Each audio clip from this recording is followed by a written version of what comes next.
पहली बात जो किसी को नहीं बतानी चाहिए वो है अपनी मजबूरी। अपनी मजबूरी का दिखावा करके दूसरों का दया पात्र बन के उनकी सहायता लेने की गलती कभी मत करना। हो सकता है कि आज वो तुम्हारी मजबूरी देखकर तुम्हारी सहायता करते, लेकिन कल वो तुम्हारा फायदा उठाने से भी नहीं चूकेगा, और अगर फायदा भी नहीं उठाया तो दूसरों के सामने तुम्हारा मजाक बनाने में वो आदमी कभी नहीं चूकेगा। इसीलिए कभी भी अपनी मजबूरी का दिखावा मत करो। अगर घर में 2 रोटी है, सूखी रोटी है, तो वही खाकर सो जाओ, लेकिन दूसरों को इसके बारे में भनक तक नहीं लगनी चाहिए। जरा आप खुद सोचो, मजबूरी बताने का क्या प्रयोजन होता है एक इंसान का? या तो वो दूसरों से सहानुभूति हासिल करना चाहता है या उनसे कोई आर्थिक मदद चाहता है। लेकिन अगर दोनों ही परिस्थितियां आप देखें तो दूसरा आदमी आपका फायदा उठाने से नहीं चूकेगा, और अगर वो फायदा नहीं भी उठाएगा तो अपनी नजर में तो वो आपको मूर्ख ही समझेगा, बेवकूफ समझेगा, और दूसरों के सामने आपका मजाक तो जरूर बनाएगा। इसीलिए अपनी मजबूरी के बारे में कभी किसी को मत बताना। दूसरी बात जो किसी को भी नहीं बतानी चाहिए वो है अपनी अतीत की गलतियां और भविष्य की रणनीतियां। जरा सोचो कि अगर हम अपने अतीत की गलतियां किसी दूसरे को बताते हैं तो उसका क्या प्रभाव होगा। वो गलतियां ठीक तो नहीं की जा सकती, जाहिर है, तो उन्हें बताने का क्या प्रयोजन रह जाता है। आप अपने अंधेरे पक्ष को खुद दुनिया के सामने बता रहे हो, खुद अपनी गलतियां दूसरों के सामने बता रहे हो। इससे उस आदमी की नजर में आपका एक चरित्र गठित हो जाएगा और वो भविष्य में हमेशा आपको उसी नजरिए से देखेगा। इसीलिए किसी भी आदमी की नजर में अपना चरित्र गठित मत होने दो। और जरा सोचो कि आप व्यर्थ में ही अपने भविष्य की रणनीतियां दूसरों के सामने बता रहे हो। जो लोग आपके काम का हिस्सा ही नहीं हैं, उनके सामने अपनी भविष्य की रणनीतियां, अपनी डींगे हाँकने का क्या फायदा? वो लोग आपकी सहायता तो नहीं करेंगे, लेकिन आपकी भविष्य की रणनीतियों में बाधा जरूर बन सकते हैं। आप खुद अपने विवेक का इस्तेमाल करिए और सोचिए कि आपके साथ भी ऐसा हुआ है कि आपने अपनी भविष्य की रणनीति किसी को बताई हो और वो कामयाब ही ना हुई हो। जरूर हुआ होगा, जरा गौर से सोचिए। तीसरी बात जो किसी को नहीं बतानी चाहिए वो है अपने घर की बातें।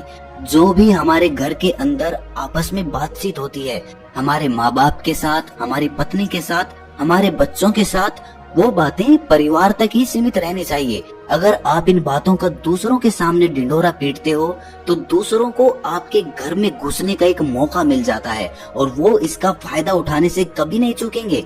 वो आपके परिवार के सदस्यों को आपसे दूर लेकर जाने की कोशिश करेंगे। अक्सर ऐसा होता है, हम समाज में देखते हैं कि हम अपने घर के झगड़ों को कम करने के लिए उन झगड़ों को अपने पड़ोसियों और दूसरे सगे संबंधियों को बता देते हैं, लेकिन इससे आपको सहायता कभी नहीं मिली होगी, बल्कि आपके घर के लड़ाई झगड़े और ज्यादा बढ़ गए होंगे, और वो जाहिर है वो बढ़ेंगे। अगर आप अपने माँ बाप की बात दूसरों को बताएंगे तो आपके माँ बाप को बुरा लगेगा ही कि हमारा बेटा हमसे बताए बगैर दूसरों को ये बातें बता रहा है। इसीलिए अपने घर की बातें और अपने घर के लड़ाई झगड़े किसी के सामने मत बताना। अगली बात जो मैं आपको बताने जा रहा हूँ, जो किसी को नहीं बतानी चाहिए, वो सुनने पर बहुत अजीब लग सकती है, लेकिन उसका सत्य भी मैं आपको एक तर्क के माध्यम से दूंगा। मैं कहता हूँ कि अपनी आमदनी किसी को मत बताना। अब अपनी आमदनी ना बताने के पीछे क्या प्रयोजन हो सकता है? जरा सोचिए कि आप अपनी आमदनी अपने दोस्तों को बता देते हैं, तो जब आपके दोस्तों को जरूरत पड़ेगी तो वो सिर्फ आपको ही याद करेंगे, क्योंकि उनको पता है कि अगर आपकी आमदनी ज्यादा अच्छी है तो आप ही उनकी मदद कर सकते हैं, और इसीलिए ज्यादा लोग आपसे सहायता मांगेंगे। और जब आप उनकी सहायता नहीं करेंगे तो वो सोचेंगे कि इस आदमी के पास पैसे हैं, मेरी सहायता कर सकता है, लेकिन ये सहायता कर नहीं रहा है। और इसीलिए आपकी आमदनी आप दोनों दोस्तों के बीच एक झगड़े का कारण हो सकती है। कम आमदनी होगी तो लोग मजाक उड़ाएंगे और ज्यादा होगी तो सहायता मांगेंगे। तो अपनी आमदनी बताने का कोई प्रयोजन नहीं है। अगली बात जो मैं आपको बताने वाला हूँ उसे अपनी गांठ बांध लेना और किसी को ये बात मत बताना। अपनी कमजोरियां और अपनी ताकत। अक्सर इंसान को पता नहीं होता है कि उसकी कमजोरी या उसकी ताकत क्या है, लेकिन अगर आपको अपनी कमजोरी और अपनी ताकत पता है तो पहली बात तो आप बहुत ही बुद्धिमान आदमी है। और दूसरी बात कि आपको ये बातें किसी से साझा नहीं करनी है, क्योंकि अगर आपकी कमजोरियां दूसरों को पता चल गई तो वो आपकी कमजोरियों का फायदा उठाएंगे, और अगर आपकी ताकत पता चल गई तो वही ताकत आपकी कमजोरी बन जाएगी, क्योंकि वो ताकत दूसरे आदमी को पता है और वो ताकत की काट भी ढूंढ ही लेगा। अपनी कमजोरी और अपनी ताकत अपनी पत्नी या अपने पति को भी नहीं बतानी चाहिए, क्योंकि इसके बाद आपको घर में उनसे हमेशा दब के रहना पड़ेगा। अगली बात जो किसी को नहीं बतानी चाहिए वो है अपने मित्र और अपने शत्रु।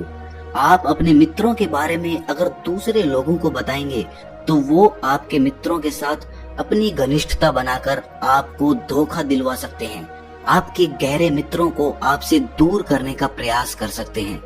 अक्सर आम आदमी ऐसा नहीं करता, लेकिन आपके दुश्मन ऐसा करने की कोशिश कर सकते हैं। और दूसरी तरफ आपके शत्रु का भी किसी को नहीं पता लगना चाहिए, क्योंकि आज जो आपका मित्र है अगर कल वो आपका दुश्मन हो गया तो वो आपके दुश्मन के साथ ही मिलकर आपको परास्त कर सकता है, आपको धोखा दे सकता है। इसीलिए अपने सबसे अच्छे दोस्तों को भी अपने दुश्मन के बारे में कभी मत बताना।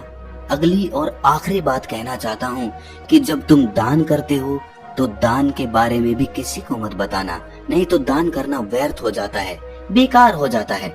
जब आप अपने दान का ढिंढोरा पीटते हो तो आप ये बता रहे हो कि मैं कितना बड़ा दानी पुरुष हूँ, और ये आपके अंदर एक अहंकार निर्मित करेगा। इसीलिए दान गुप्त रूप से किया जाए उतना ही अच्छा होता है, उतना ही फलदायी होता है। जब आपका बायां हाथ दान कर रहा हो तो दाएं हाथ को भी ना पता चले कि बायां हाथ दान कर रहा है। ये 7 बातें जो बौद्ध भिक्षु ने रिंकू को बताई, इनमें संसार के सभी सिद्धांत छिपे हुए हैं। इन बातों का अनुसरण करते हुए आप अपने घर में सुख शांति बना सकते हैं और घर के झगड़े हमेशा के लिए दूर कर सकते हैं। आप इन बातों के बारे में अपने विवेक से भी सोचेंगे तो आपको ये बातें सच मालूम पड़ेंगी।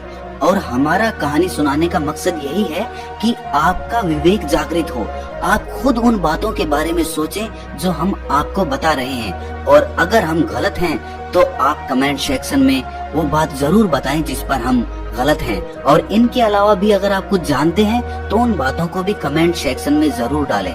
तो दोस्तों, कैसी लगी आपको ये कहानी कमेंट सेक्शन में जरूर बताना, और अच्छी लगी तो इस चैनल को सब्सक्राइब जरूर कर लेना। तो मिलते हैं अगली कहानी।